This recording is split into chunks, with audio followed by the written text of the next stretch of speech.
ஓம் சாந்தி. மேரா பாபா 41 நாள் பட்டியினுடைய 37வது நாள் 15/12/2025 இன்றைய கிளாஸு. இன்று நம்ம பட்டி பண்ண போகக்கூடிய அந்த முரளியின் டேட் வந்து 2/12 முரளி, அதாவது 2/12/1993 வருஷத்தினுடைய முரளி. இன்றைக்கி நம்ம அதை வச்சு தான் பட்டி பண்ண போகிறோம். அதை வந்து 7 கடல்களாக நம்ம பிரிச்சிருக்கிறோம். முரளியினுடைய ஹெட்டிங் வந்து நம்பர் 1, ஆவதற்காக குணமூர்த்தி ஆகி குணங்களை தானம் செய்யக்கூடிய மகாதானி ஆகுங்கள். முதல் கடல் வந்து நம்பர் 1 ஆக்குவதற்கான கடல். எல்லாருக்குமே எண்ணம் இருக்குது இல்லையா, நம்ம நம்பர் 1 வரணும் அப்படின்னு. பாபாவுக்கும் ஆசை இருக்குது, என்னுடைய எல்லா குழந்தைகளுமே நம்பர் 1 ஆகணும் அப்படின்னு. ராஜாவுக்கெல்லாம் ராஜா ஆகணும், பாபாவை வெளிப்படுத்தணும். நம்பர் 1 அப்படின்னா அவங்களுடைய அடையாளம் என்னவாக இருக்கும்? நம்ம எல்லாரும் நம்பர் 1 ஆகணும் தானே? சரி, நம்பர் 1 அப்படின்னா அவங்க அடையாளம் என்னவாக இருக்கும்?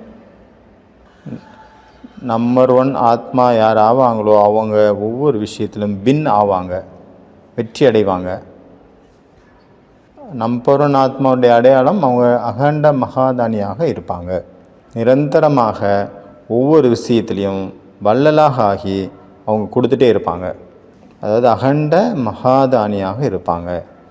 அகண்ட தானம் கொடுக்கக்கூடியதில் மகாதானி. அவங்களுக்குள்ள எந்த ஒரு எண்ணம் நிரந்தரமாக இருக்கும். அந்த அகண்ட மகாதானியாக இருக்கக்கூடிய அவங்களுடைய மனசில் எந்த ஒரு எண்ணம் நிரந்தரமாக இருக்கும் அப்படின்னா அவங்க ஃபுல் டே நம்ம ஒவ்வொருவருக்காகவும் சிம்பிளாக இருந்து மற்றவங்களுக்கு எல்லோரும் கொடுக்கணும், நானும் சிம்பிளாக இருந்து மற்றவங்களுக்கு சாம்பிளாக நம்ம இருந்து காட்டணும் அப்படின்ட்டு அவங்களுக்குள்ள ஒரு எண்ணம் இருக்கும். சிம்பிள் சாம்பிள், அதை நிமித்தமாக இருந்து நான் காரியம் செஞ்சு சிம்பிளான வாழ்க்கை வாழ்ந்து சாம்பிளாக இருக்கணும் எல்லாருக்காகவும் அப்படின்ட்டு அவங்களுடைய எண்ணம் இருக்கும். சரி, பார்த்தீங்கன்னா பிரம்மா பாபா இத்தனை மகான் பாபா, அன்பான பாபா இருந்தார். அப்போ ஒரு தடவை என்னாச்சு அப்படின்னா, சமைக்க வேண்டிய நேரம், லஞ்சு சமைக்கணும், மத்தியானம் போஜனம், பிரம்மா போஜனம் வைக்கணும் மத்தியானம். காய்கறி சமைக்கிறதுக்கு பார்த்தா காய்கறி இன்னும் கட் பண்ணல. அப்போ அந்த இன்சார்ஜு சிஸ்டர் வந்து வந்தாங்க. வந்து பாபாக்கிட்ட சொல்கிறாங்க, பாபா சமைக்கணும். நான் வந்து சமைக்கலான்னு போனால் அங்கே காய்கறி கட் பண்ணல, ரெடி ஆகலை, சமைக்கிறதுக்கு டைம் ஆயிடுச்சு. பாபா அவரே போனார் சப்ஜி காய்கறி கட் பண்ணி கொடுக்குறதுக்காக. அப்போ அரசல் புரசலாக எல்லாத்துக்கும் தெரிய வருது, பாபா வந்து சப்ஜி கட் பண்ணிகிட்ருக்காரு. ஒருத்தருக்கு சொல்லி சொல்லி பார்த்தா எல்லாம் அங்கே வந்துட்டாங்க. எல்லாம் வந்து சப்ஜி கட் பண்ணுறதுக்காக வந்துட்டாங்க. ஈஸியாக வேலை முடிஞ்சிச்சு.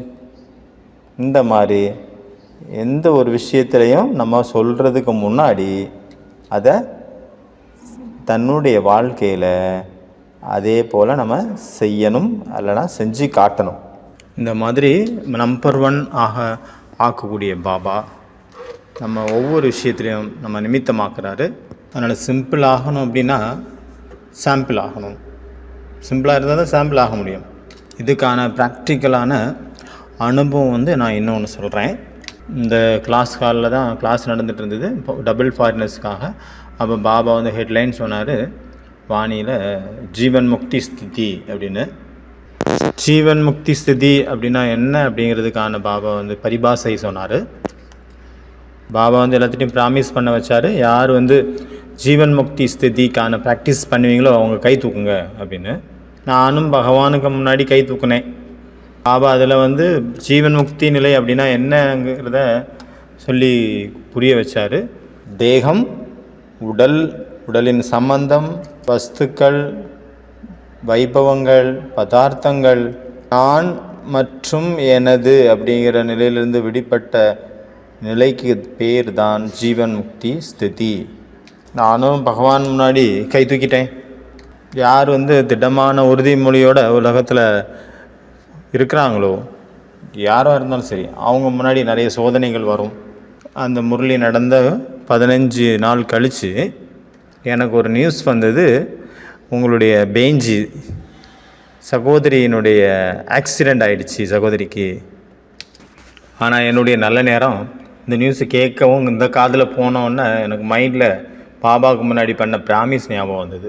அப்போ எனக்குள்ளே வந்தது, நான் ஜீவன் முக்தி ஸ்திதியை நிலை பெற வைக்கணும். என் முன்னாடி ஒரு பேப்பர் வந்திருக்கு, டெஸ்ட் பேப்பர், பரீட்சை பேப்பர் வந்திருக்கு. இந்த பரீட்சை பேப்பரில் நான் பாஸ் ஆகணும். அது அப்போ இங்கேருந்து 2 மணி நேரம் தூரத்தில் இருந்தாங்க. அவங்க பாபாவை மீட் பண்ணுறதுக்காக பார்ட்டியை கூட்டிகிட்டு வந்திருந்தாங்க. சென்ட்ரலில் தான் இருந்தாங்க. சிரோகி இருக்கு இல்லையா, சிரோகிக்கு பக்கத்தில் தான் ஆக்சிடெண்ட் ஆச்சு. சிரோகியில் இருக்கக்கூடிய சிஸ்டர்ஸுக்கு நான் ஃபோன் பண்ணோம். இப்போ அவங்க ஃபோன் அடித்தாங்க. அவங்க ஃபோனில் சொன்னாங்க, நீ இங்கே வராத, நீங்கள் இங்கே வராதுங்க, நாங்கள் அவங்கள அகமதாபாத் ஆஸ்பத்திரிக்கு கூட்டிகிட்டு போகிறோம். அதனால் நீங்கள் சாந்தி தாமகத்துக்கு வந்துடுங்க. சாந்திவனம் அப்போ அவ்வளோ ஒன்றும் பெரிய பில்டிங் எல்லாம் கிடையாது. அப்போ தான் ஆரம்ப கட்டம். நாங்களும் அங்கே போனேன். அங்கே போகிறதுக்குள்ளே அவங்க போயிட்டாங்க. அகமதாபாத்தில் தான் போய் நான் மீட் பண்ணேன். சிஸ்டருக்கு என்னுடைய சகோதரிக்கு பொண்ணு இருந்தது. ஞானத்தில் அவங்கள கூட்டிகிட்டு வர்றதுக்கான நிமித்தமாக பாபா என்னை ஆக்கினார். சென்டரில் நான் இருக்கிறதுக்கு நிமித்தமாக ஆக்குனாங்க. அவங்க தான் என்னை ஞானத்தில் கொண்டு வந்தாங்க. அவங்க தான் என்னை சென்டரில் சரண்டர் பண்ணாங்க, மதுபனில் சரண்டர் பண்ணாங்க. அந்த மாதிரி சிஸ்டருக்கு ஏதாவது ஆச்சுன்னா நினச்சி பாருங்கள் என்னுடைய மனசு எப்படி இருக்கும், மனசுக்குள்ளே எவ்வளோ குழப்பம் இருக்கும். ஆனால் இதெல்லாம் நான் பார்த்து கேட்டும் கூட எனக்கு பார்த்திங்கன்னா எந்த ஒரு சலனமும் இல்லை அந்த நேரத்தில். உண்மையிலே எனக்கு என்ன தோணுச்சு, இப்போ ஒரு பேப்பர் வந்திருக்கு, இப்போ ஒரு டெஸ்ட்டு வந்திருக்கு. இன்றைக்கி 15ஆம் தேதி 12ஆம் மாதம் 2005 வருஷத்தில் எனக்கு ஒரு டெஸ்ட் பேப்பர் வந்திருக்கு. இன்றைக்கி வந்திருக்கு டெஸ்ட் பேப்பரை, இன்றைக்கி நான் பாஸ் ஆகணும், அவ்வளோதான். நான் ஜீவன் முக்தி ஸ்திதியை நிலை பெற்று அதை பயிற்சி பண்ணி அதை அனுபவம் பண்ணி காட்டணும். அப்புறம் தாதிஜிட்ட பர்மிஷன் வாங்கிட்டு நான் அங்கேருந்து கிளம்புனேன். தாதிஜிக்கு தான் தெரிஞ்சு போயிருமே பார்த்தோன்னே யாருக்குள்ளே என்ன இருக்குன்னு. நான் தாதிகிட்ட சொல்லிட்டு நான் கிளம்பிட்டேன். தாதி பார்த்தாங்க. நான் 2வது ரிட்டர்ன் வந்தேன். போயிட்டு ரிட்டர்ன் வந்தப்பறம் எல்லோரும் சொன்னாங்க. அப்போ தாதி கிளாஸில் சொன்னாங்களாம், பாருங்கள் சோட்டேலால் பாயினுடைய சிஸ்டரோட பொண்ணுக்கு ஆக்சிடெண்ட் ஆகிடுச்சு. அவர் என்கிட்ட பர்மிஷன் வாங்கிட்டு இருந்தார், போகிறதுக்கு லீவ் கேட்டுட்டு இருந்தார். அந்த நேரத்தில் அவருடைய ஃபேஸில் கொஞ்சம் கூட சேஞ்சே தெரியல, அவருடைய முகத்துலேயும் ஒரு குழப்பமும் இல்லை. அப்போ அகமதாபாத் போனோம். அங்கே போய் நாங்கள் பார்த்தோம். டாக்டர்கிட்ட போய் பேசினேன், டாக்டர் என்ன கதை அப்படின்னு. அவங்க சொல்கிறாங்க, 24 மணி நேரம் நாங்கள் பார்த்துட்டு தான் எதாக இருந்தாலும் சொல்ல முடியும். அப்போ நான் நினச்சேன், சரி ஓகே, பாபா இருக்கார், அவங்க சேவையில் என்ன நடக்கணுமோ அது நடக்கும். அங்கே தான் நான் பக்கத்தில் உட்காந்துருந்தேன். காலையில் ஒரு 5:45 மணி இருக்கும். அப்போ அந்த ஆத்மாவுக்கு ஒரு மயக்க நிலையில் இருந்தவங்க நார்மல் ஒரு உணர்வு வந்தது. அப்புறம் திடீர்னு அந்த இதுலேயே சரீரம் விட்டு ஆத்மா போயிடுச்சு. அதாவது நான் முதல் தடவை ஒரு ஆத்மா சரீரத்தை விட்டுட்டு போகிறத அப்போ பார்த்தேன். ஆனால் என்ன பெரிய வண்டர் அப்படின்னா, என்னுடைய மனசில் கொஞ்சம் கூட ஒரு ஃபீலிங் இல்லை, அந்த மாதிரி குழப்பமும் இல்லை, குழப்பம் இல்லாத ஒரு நிலை, சலனம் இல்லாத நிலை. ஏன்னா நான் பக்காவாக வச்சுக்கிட்டு உறுதிமொழியை ரொம்ப ஸ்ட்ராங்காக வச்சுட்டு நான் போயிருந்தேன். நான் ஜீவன் முக்தி ஸ்திதியை அனுபவம் பண்ணி காட்டணும். அதனால் அவ்வளோ பெரிய பேப்பர் வந்தது. அந்த பேப்பரில் பாபா என்னை ஈஸியாக பாஸ் பண்ண வச்சுட்டார். அதனால் நான் எதுக்காக சொல்ல வரோம் அப்படின்னா, நம்முடைய லட்சியம் நம்பர் 1 ஆகிறதுக்காக அப்படின்னு இருக்கும்போது நம்ம முன்னாடி நிறைய பிரச்சனைகள் இது வரைக்கும் வராததெல்லாம் வரும். அதனால் நம்ம அதை செஞ்சு காட்டணும், அதே மாதிரி ஆகி காட்டணும். யார் என்ன வேணாலும் லட்சியம் வச்சுருக்கலாம், ஆனால் அங்கே எங்கே திடத்தா இருக்குமோ அங்கு திடத்தா இருக்கும் இடத்தில் வெற்றி நிச்சயம். அடுத்தது 2வது கடல் வெற்றியின் கடல். வெற்றினா விஜய் அப்படின்னா அதுக்காக பாபா நமக்கு என்ன சொல்லியிருக்கிறாரு, எந்த ஆத்மா வெற்றியாளராக இருப்பாங்களோ, விஜயாக இருப்பாங்களோ, அவங்களுடைய அடையாளம் என்னவாக இருக்கும், அகூட், அக்கண்ட், அவர் அட்டல். அகூட்னா யாராலையும் தீண்ட முடியாத, அகண்டனா கண்டிக்கப்படாத, துண்டிக்கப்படாத, அகண்ட அதாவது குறைவில்லாத, அட்டலாக இருப்பாங்க. அட்டல் அதாவது எந்த ஒரு விஷயத்துலையும் அவங்க ஷேக் ஆக மாட்டாங்க. அந்த மாதிரியான ஆத்மா தான் வெற்றி மாலையின் மணியாக மாறுது. பாபா நமக்கு நிறைய நினைவுகள் கொடுத்தாரு, ஸ்மிருதி கொடுத்துருக்காரு. வெற்றி உனது பிறப்புரிமை, வெற்றி உன்னுடைய கழுத்து மணி மாலை, இவ்வளோ வரதானங்கள் கொடுத்துருக்கிறார் பாபா. இந்த வரதானங்கள் மூலமாக நம்ம ஆத்மாவுக்குள்ள சக்திகளை நிறைக்கணும், அதனுடைய ஸ்மிருதியின் மூலமாக. அப்போ அப்படி ஸ்மிருதியில் வரும்போது நமக்குள்ளே அந்த சக்தி வந்துடுது, பவர் வந்துடுது. அந்த காரியத்தில் நம்ம சகஜமான வெற்றியை அனுபவம் பண்ணுறோம். அதனால் பாபா நம்மளை வெற்றியின் கடலாக ஆக்கிறதுக்காக வந்திருக்கிறாரு. அதனால் நீங்கள் பாபா நமக்கு சொல்லியிருக்காரு, நீங்கள் கல்பம் கல்பமாக வெற்றி அடைந்த ஆத்மா. இந்த ஸ்மிருதி நினைவில் இருக்குது அப்படின்னா, இந்த ஒரு நினைவு நம்மளுடைய அந்த ஸ்மிருதியானது ஒவ்வொரு சூழ்நிலையிலும் நம்மளை வெற்றி அடைகிறதுக்கு ஒரு சாதனமாக மாறிடும். அதாவது நான் போன தடவை கிளாஸ் எடுத்தேன், ஒரு 15 நாளைக்கு முன்னாடி. இது ரிவைஸ் கிளாஸ் தான். அப்போ எல்லாருமே எனக்கு அது கிளாஸ் முடிஞ்சப்பறம் மெசேஜ் பண்ணாங்க, நிறைய ஃபோன் அடிச்சு கேட்டாங்க, நேர்லேயே நிறைய பேர் கேட்டாங்க, பிரதர் நீங்கள் உங்களுடைய பிரம்மா குமாரி ஆனதனுடைய அனுபவத்தை சொல்லலையே அப்படின்ட்டு. அதனால் அது ஒன்று நின்று போயிடுச்சு, அதை சொல்லிடுறேன். இப்போ நான் ஒரு ஞானத்தில் வந்த புதுசில் பாபா கிட்ட சொல்லிகிட்டு இருந்தேன், பாபா எனக்கு சரண்டர் ஈஸியாக ஆக முடியாத ஒரு சூழ்நிலை இருந்தது. ஏன்னா சிஸ்டராக இருந்திருந்தால் சரண்டர் பண்ணியிருப்பாங்க, பிரதர் அந்த டைமில் சரண்டர்ஸ் அவ்வளோ கிடையாது, ஈஸி கிடையாது அந்த டைம்லலாம். அப்போ நான் பாபாவிட்ட சொன்னேன், பாபா என்னை பிரம்மா குமார், என்னை ஒரு பிரதராக சிஸ்டராக நீங்கள் படைச்சிருந்தா அப்படின்னா நான் ஈஸியாக இப்போ சரண்டர் ஆகிருப்பேன். நான் பிரம்மா குமாரியாக இருக்கணும், ஏன் என்னை பிரம்மா குமார் ஆக்குனீங்க? நான் சிஸ்டராக இருந்திருந்தால் எல்லோரும் என்ன பாபான்னு கூப்பிட்டுருப்பாங்க. நான் பிரதராக இருக்க போய் ஒருத்தர் என் பேச்சை கேட்க மாட்டேங்கிறாங்க. நான் பாபாவுக்கு மனசுக்குள்ளே நான் சொல்லிகிட்டே இருந்தேன், நம்ம பாட்டு மாற முடியாது. ஆனால் இல்லை, நம்ம பாட்டு மாற்ற முடியுமா? பிரதர் சிஸ்டர் பாட்டை நம்ம பண்ண முடியுமா? முடியாது. ஆனால் பாபா என்ன மாதிரி பண்ணார் அப்படின்னா, என்னுடைய சங்கல்பத்தை, நம்ம ஒவ்வொருத்தருடைய சங்கல்பத்தையும் பாபா பூர்த்தி பண்ணுறாரு. நான் சரண்டர் ஆகிட்டேன், மதுபனில் வந்துட்டேன். ஒரு தடவை மனோகர் தாதி, எல்லா தாதிகளும் இங்கே வருவாங்க பாண்டவ பவனுக்கு. அப்போ பப்ளிக் அனௌன்ஸ் பண்ணாங்க, தாதி மனோகர் தாதி யார் எந்த பிரதர் சிஸ்டர்ஸுக்கு மேடையில் பேச வர்றது இல்லையோ அவங்களுக்கு நாங்கள் அந்த கலையை கொண்டு வர்றதுக்கு பயிற்சி கொடுக்குறோம். அப்போ அதுக்கு ப்ராக்டிஸ் கொடுத்தாங்க. அப்போ என்னையும் சொன்னாங்க, நீ பேசணும், ஸ்பீச் பண்ணணும். அதுக்கு முன்னாடி நான் ஒரு வார்த்தை கூட யாருக்கு எதிரில் நின்றும் பேசுனதே கிடையாது. அதாவது கோர்ஸு கூட கொடுத்ததில்லை போல். சரி, தாதியே சொல்கிறாங்க அப்படின்னா அவங்கள்ட்ட எப்படி முடியாதுன்னு சொல்ல முடியும்? அப்புறம் இன்னொரு விஷயம், எனக்கு பேசவும் தெரியாது, ஸ்பீச் பண்ண வராது. அதுக்கு சரின்னு எப்படி சொல்கிறது?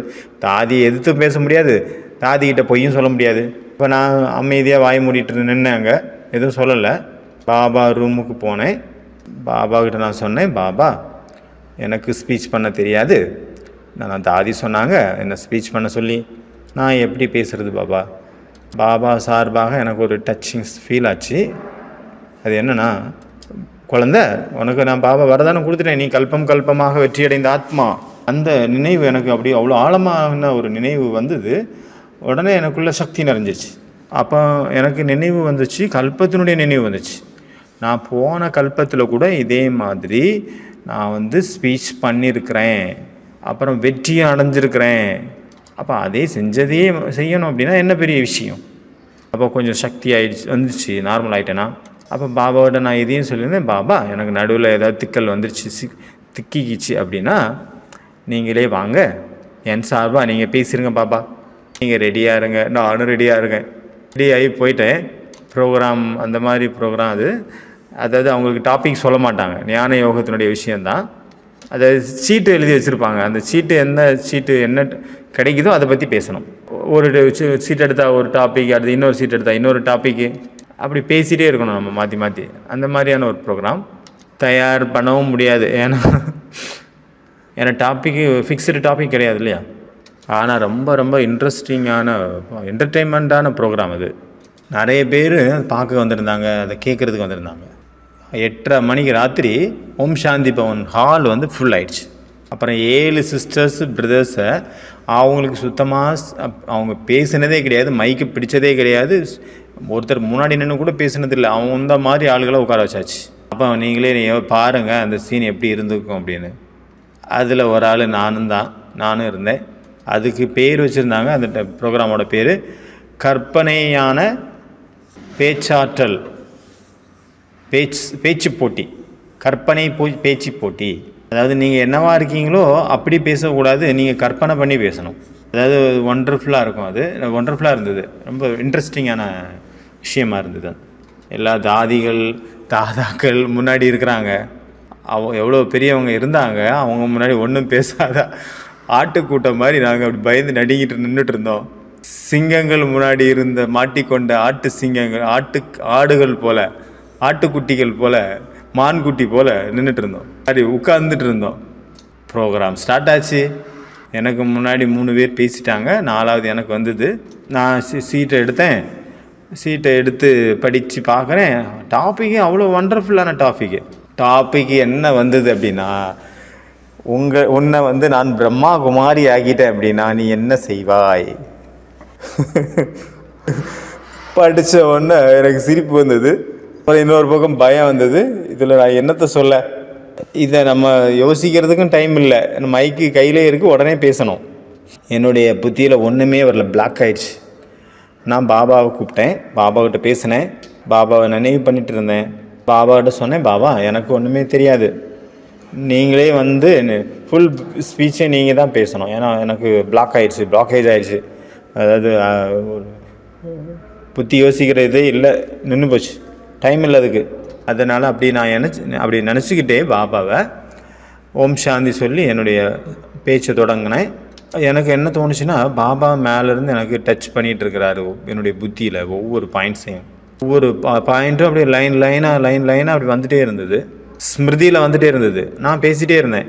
ஒவ்வொரு பாயிண்ட்டுக்கு பின்னாடியும் எல்லாரும் அவ்வளோ கை தட்டினாங்க. அதில் நான் ஃபஸ்ட் நம்பரில் வந்துட்டேன். ஒரு வார்த்தை கூட பேச தெரியாத ஒருத்தர் அவ்வளோ பேர் பெரிய பெரிய மகாரதிகள் முன்னாடி நின்று பேசி கைத்தட்டல் வாங்கி ஃபஸ்ட் ப்ரைஸ் எடுத்துட்டேன். அப்போ அதிசயம் யாருடையது, யார் செய்ய வச்சது? அந்த நாளிலேருந்து பாபா எனக்குள்ள அந்த கலையை நிரப்பிட்டார். அதுக்கு பிறகு ரெகுலராக மாறிடுச்சு. கிளாஸ் எடுக்கிறது, ஸ்பீச் பண்ணுறது, கோர்ஸ் எடுக்கிறது, அதுதான் சேவையே ஆயிடுச்சு. அதே போல் இப்படி நம்ம ஒவ்வொரு விஷயமும் பாபாவுடைய நினைவிலிருந்து பாபா சொன்ன விஷயங்களை நம்ம ஸ்மிருதியில் வச்சுருக்குறோம் அப்படின்னா, அதாவது கல்பத்தின் வெற்றி ரத்தினம் நான் அப்படிங்கிற ஸ்மிருதி இருக்குது அப்படின்னா, ஈஸியாக நமக்கு வெற்றி அனுபவம் ஆகும். 3வது கடல் சம்பன்னத்தாவின் நிறைந்த தன்மையின் கடலாக இருக்கிறார். பாபா நம்ம எல்லாரையுமே சம்பன்ன ரூபத்தில் பார்க்குறதுக்கு ஆசைப்படுறாரு. என்னுடைய ஒவ்வொரு குழந்தைகளும் சம்பன்னமாக நிறைந்தவர்களாக ஆயிடணும். சம்பன்னம் ஆகிறதுக்காக பாபா நமக்கு என்னெல்லாம் கஜானாக்கள் கொடுத்தாரோ அந்த எல்லா கஜானாக்களையும் நானும் யூஸ் பண்ணிவிட்டு மற்றவங்களுக்கு நான் கொடுத்தேன் அப்படின்னா அந்த கஜானாக்கள் அப்போ அதிகமாகும். நம்ம நிறைஞ்சவங்களாயிருவோம். 4வது கஜானா அகண்ட மகாதானி ஆக்கிறதுக்கான கடலாக இருக்கிறார் பாபா. அந்த மாதிரி எப்போவுமே விரும்புகிறாரு. என்னுடைய ஒவ்வொரு குழந்தைகளும் எல்லா கஜானாக்களாலையும் நிறைந்தவர்களாக இருக்கணும். ஒரு பொழுதும் அவங்களுக்கு இல்லைங்கிற நிலைமை வந்துடக்கூடாது. எவ்வளோ யார் கேட்குறாங்களோ அவங்க கொடுத்துட்டே இருக்கணும். அதனால் வள்ளலாக ஆகி யாரெல்லாம் வராங்களோ அவங்களுக்கு கொடுத்துட்டே இருக்கணும். என்கிட்ட இல்லை அப்படிங்கிற நிலை வந்துடக்கூடாது அப்படின்னு பாபாவுடைய ஆசை. குழந்தைங்களுக்கு இல்லைங்கிறது வந்துடக்கூடாது. 3 விதமான விஷயங்களில் தானம் பண்ணுறதுல பிஸியாக இருப்பாங்க. ஃபஸ்ட்டு மனதின் மூலமாக சக்திகளை தானம் பண்ணுவாங்க, எல்லாருமே சக்திசாலியாக மாறிடுவாங்க. 2வது வார்த்தைகள் மூலமாக ஞானத்தினுடைய தானம். பாபா மற்றும் படைப்பு அந்த 3 கால ஞானம் கொடுத்துருக்காரு அப்படின்னா அந்த ஞானத்தை மற்றவங்களுக்கு நம்ம சொல்லணும். 3வது கர்மத்தின் மூலமாக குணங்களின் தானம். குணங்களை எப்படி தானம் பண்ணுறது? இதில் ஒரு ப்ராக்டிக்கல் அனுபவம் இருக்குது. அதாவது எல்லாருமே முன்னாடி போகணும், பாப்சமான் ஆகணும். இதை நம்ம ப்ராக்டிக்கல் கர்மத்தின் மூலமாக செஞ்சு காட்டணும். ஒரு சின்ன அனுபவம் சொல்கிறேன். 15 நாள் முன்னாடி நான் இதே இடத்துல ரிவைஸ் பண்ணேன் இல்லையா, இப்போ லாஸ்ட்டாக முரளி ரிவைஸ் பண்ணும்போது அப்போ அதே நாளினுடைய விஷயம். அப்போ 2 மாதாஸ் வந்திருந்தாங்க என்கிட்ட, கேட்டாங்க. நாங்கள் சச்சின் பாய்ஜியோட கிளாஸில் டோலி நாங்கள் கொடுக்க நினைக்கிறோம், அதுக்கு என்ன பண்ணுறது? நான் சொன்னேன், பிரதர் சச்சின் பாய் எப்போவுமே ஃப்ரூட்ஸை பற்றி தான் பேசிகிட்டு இருப்பார். அவருக்கு ஃப்ரூட்ஸ் கொடுத்தீங்கன்னா நல்லாயிருக்கும். அப்போ அவங்க சொன்னாங்க, எங்களுக்காக கொஞ்சம் ஆர்டர் பண்ணி வர வைங்களேன், நாங்கள் பைசா கொடுத்துட்றோம். நான் சொன்னேன், ஆப்பிள் வாங்கிக்கலாம், ஆப்பிள் ஆர்டர் பண்ணிடலாம். குளோபல் ஹாஸ்பிட்டலில் இருக்குல்லையே அந்த கடையில் அந்த பிரதருக்கு ஃபோன் படித்தேன், அவர் ஆப்பிள் கொண்டு வந்துட்டார். அப்போ அவங்களே கேட்டாங்க, எவ்வளோ பிரதர்ஸ் சிஸ்டர்ஸ் இருப்பாங்க அப்படின்னு. 30-40 பேர் இருப்பாங்க மேக்ஸிமம். நீங்கள் கொஞ்சம் அதிகமாகவே வாங்குங்க அப்படின்னு சொன்னாங்க. ஆனால் நீங்கள் கொஞ்சம் அதிகமாகவே வாங்கிக்கிங்க அப்படின்னு ஆர்டர் பண்ணிடுங்க. அதாவது 50 சொன்னேன்னா அவங்க இல்லை 50 இல்லை 65 வேணும் அப்படின்னாங்க. 50 ஃபஸ்ட்டு முடிவாச்சு, அப்புறம் 65. எனக்கு கீழேருந்து கூட சில நேரம் யாராவது வருவாங்க. அன்றைக்கி பார்த்தா கிளாஸில் வந்து கவுண்ட் பண்ணி பார்த்தா 65 விட அதிகமாக இருந்தாங்க. நான் என்கிட்ட இருந்து ஒரு 4-5 ஆப்பிள் அதையும் எடுத்துகிட்டு வந்தேன். ஆனாலும் கம்மியாக தான் தோணுச்சு, 10 போல் கம்மியாயிடுச்சு. ஆள் நிறைய இருக்காங்க. அப்போ நான் மனசுக்குள்ளே பாபாக்கிட்ட பேசிகிட்டு இருந்தேன். அந்த பெஞ்சு வந்து அவங்க முரளி ரிவிஷனை முடிச்சுட்டாங்க, ஓம் சாந்தி கூட சொல்லிட்டாங்க.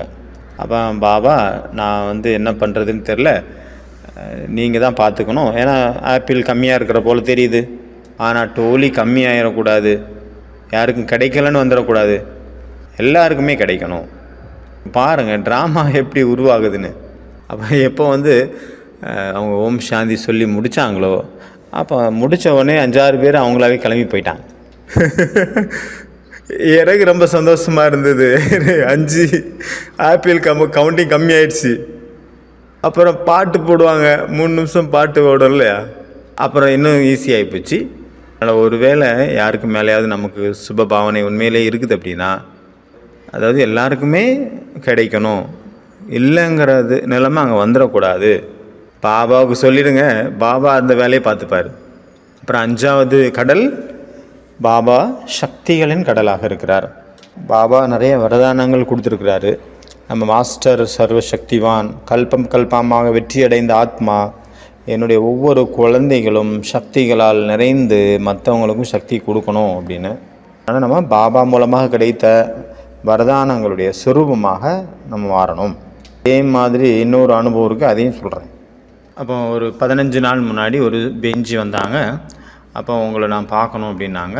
அப்போ நான் சொன்னேன் 10 மணிக்கு மேலே பாபாவுடைய அந்த ரிசப்ஷன் ஏரியா இருக்குல்ல, என்ட்ரன்ஸ் ஏரியா, அங்கே உட்காந்து அந்த ஆங்கன்னு சொல்லுவாங்க, முற்றம், வீட்டோட என்ட்ரன்ஸ் இல்லை, ரிசப்ஷன், அங்கே வாங்க அப்படின்னு சொன்னேன்.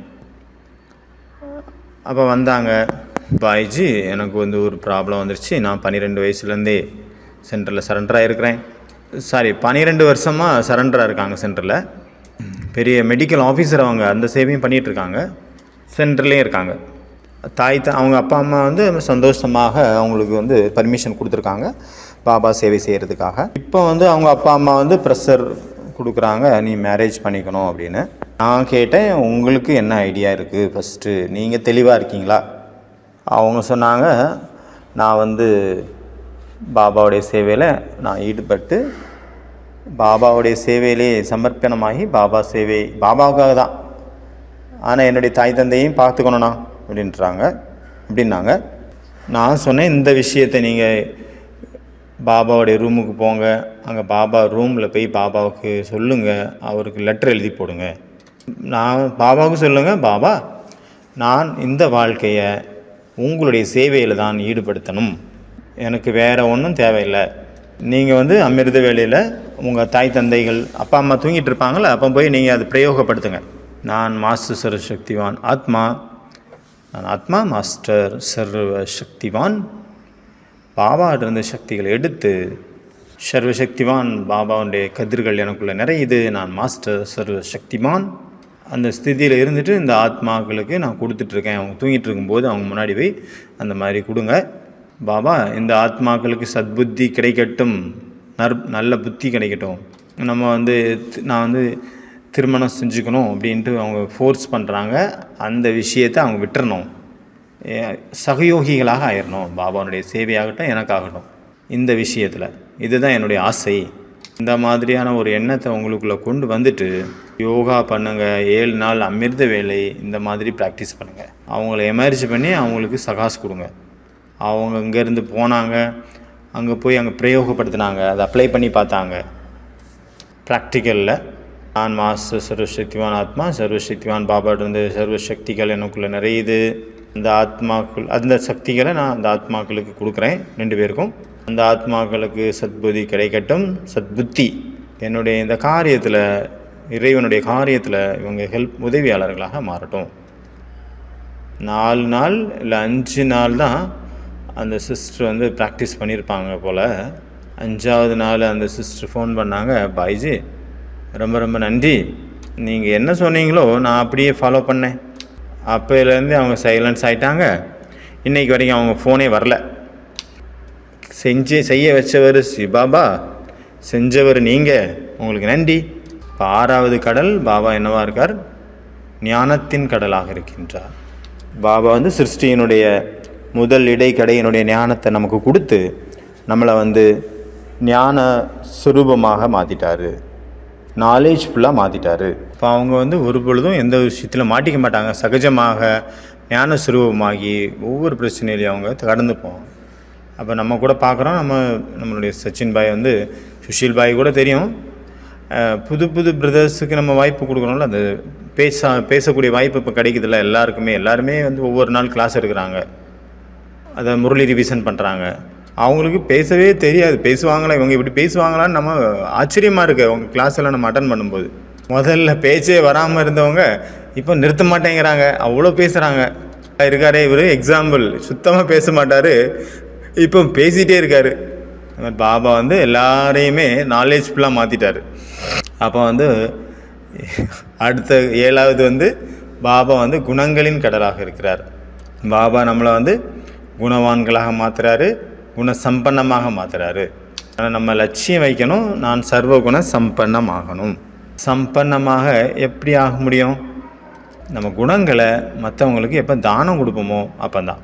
நம்மளுடைய வார்த்தைகள் மூலமாக நம்ம யாருக்காவது நம்ம அட்வைஸ் பண்ணுறோம், இல்லை எல்லாவது விஷயங்களை நம்ம சொல்கிறோம் அப்படின்னா அதுக்கு முன்னாடி நம்ம அதை ஃபாலோ பண்ணியிருக்கணும்.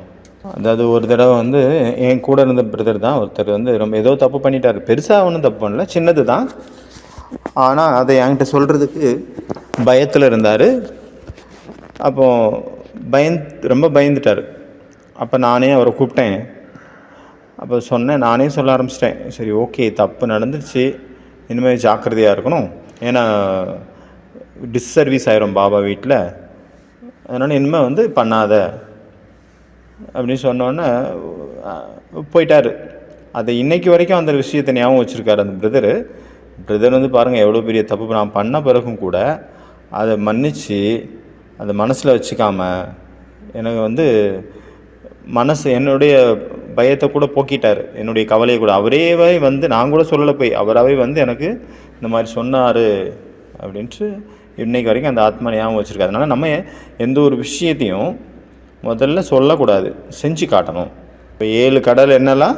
முதல்ல நம்பர் 1 ஆகிறதுக்கான கடல், 2வது வெற்றியின் கடல், 3வது நிறைந்த தன்மையின் கடல், 4வது அகண்ட மகாதானி ஆக்கக்கூடிய கடல், 5வது சக்திகளின் கடல், 6வது ஞானத்தின் கடல், 7வது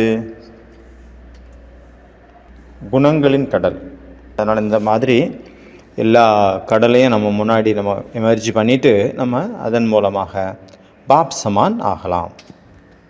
இப்போ கமெண்ட்ரி மூலமாக யோகா பண்ணோம் அப்படிங்கிறது ஆர்டரு. யோகா பண்ணலாமா? ஆர்டர்னு சொல்கிறத விட நம்மளுடைய இந்த மேரா பாபா பட்டியினுடைய ஒரு சிஸ்டம். அதனால் இன்றைக்கி வந்து பாபா பாபா வரப்போகிறாரு. எல்லோருமே உங்கள் மனசின் புத்தியின் மூலமாக, இது டைமண்ட் ஹாலில் நடந்த முரளி இல்லையா, டைமண்ட் ஹாலுக்கு போங்க, அந்த சீனை நினச்சி பாருங்கள். அவங்க முன்னாடி குல்சார் தாதியினுடைய உடம்பில் அவ்யக்த பாப் தாதா வந்து விட்டார்.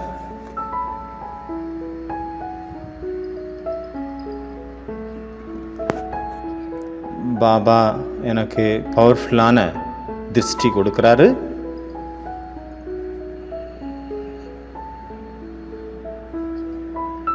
திருஷ்டி கொடுத்தவாறே பாபா எனக்கு வரதானங்கள் கொடுக்கிறார். குழந்தாய், நீ நம்பர் 1 ஆக வேண்டும். நம்பர் 1 ஆக கடவாயாக. இந்த வரதானத்தை கேட்ட மாத்திரத்திலேயே நான் என்னுடைய மனதில் திடமான எண்ணத்தை கொண்டு வருகின்றேன். ஆகட்டும் பாபா, நான் அவ்வாறே ஆகி காட்டுவேன்.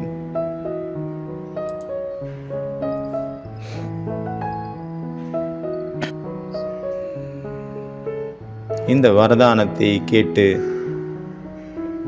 எனக்குள் சக்திகள், பவர்ஸ் நிறைகின்றன, நிறைய ஆரம்பிக்கின்றன. பாபா நினைவு கொடுக்கிறார்,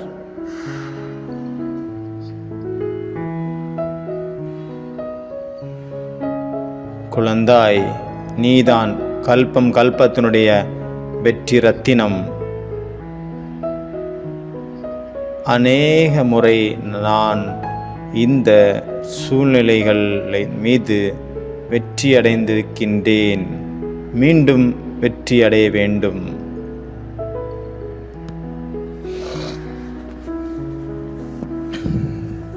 பாபா ஞான ரத்தினங்களால்,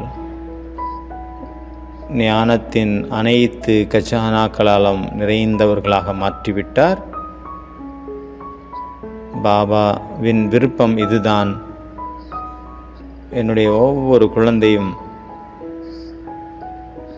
எல்லா கஜானாக்களாலும் நிறைந்திருக்கணும். எல்லோருமே வள்ளல்களாக மாறணும். அகண்ட மகாதானியங்களாக மாறி எல்லோருக்கும் கொடுத்துட்டே இருக்கணும். பாபாவினுடைய அனைத்து கஜானாக்களையும் தானம் செய்தவாறே அனைவருக்கும் அகண்ட மகாதானியங்களாக மாற்றணும்.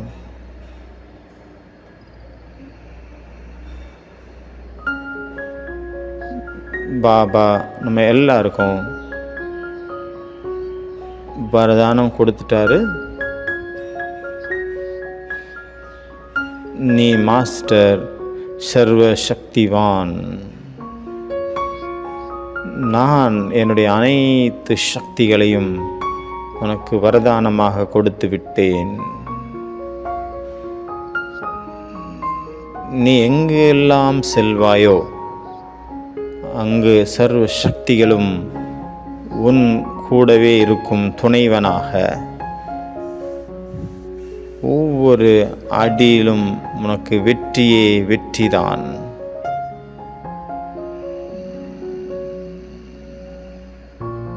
நீ பாபா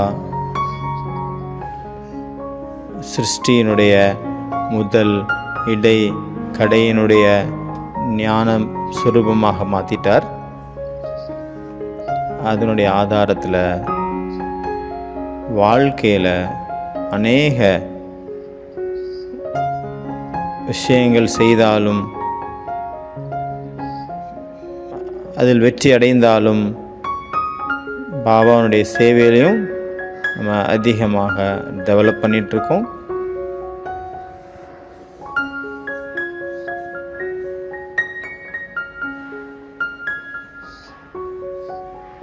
பாபா என்னை சர்வ குணங்களும் நிறைந்தவர்களாக, 16 கலைகள் நிறைந்தவர்களாக ஆவதற்காக மாற்றுகிறார். சர்வகுணம், அதற்காக சர்வ குணங்கள், சர்வ சக்திகளையும் வரதானங்களாக கொடுத்து விட்டார். வரமாக இந்த எல்லாத்தையும் நான் எப்போ என்னுடைய சொரூபத்தில் கொண்டு வருவனோ, 16 கலைகளும் நிறைந்த ஆத்மாவாக, சர்வகுண சம்பன்ன ஆத்மாவாக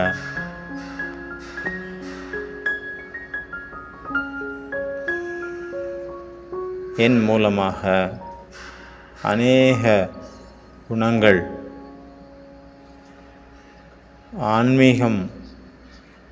ஆன்மீகத்தின் நறுமணமானது நாலாபுறமும் பரவி கொண்டிருக்கின்றது. இதன் மூலமாக ஒவ்வொரு ஆத்மாக்களும்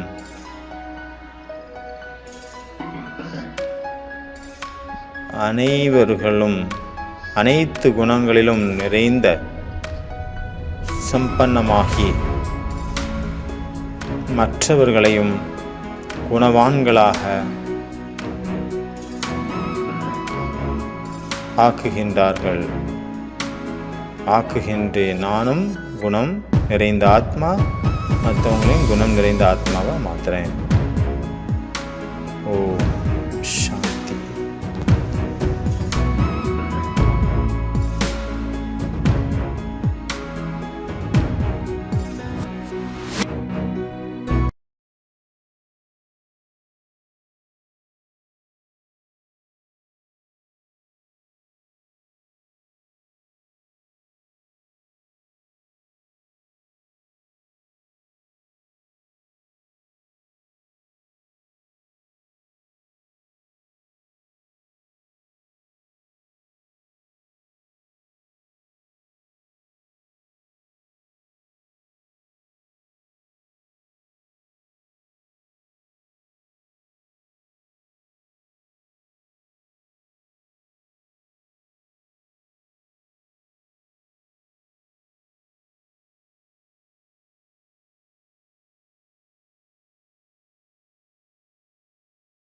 ஓம் சாந்தி.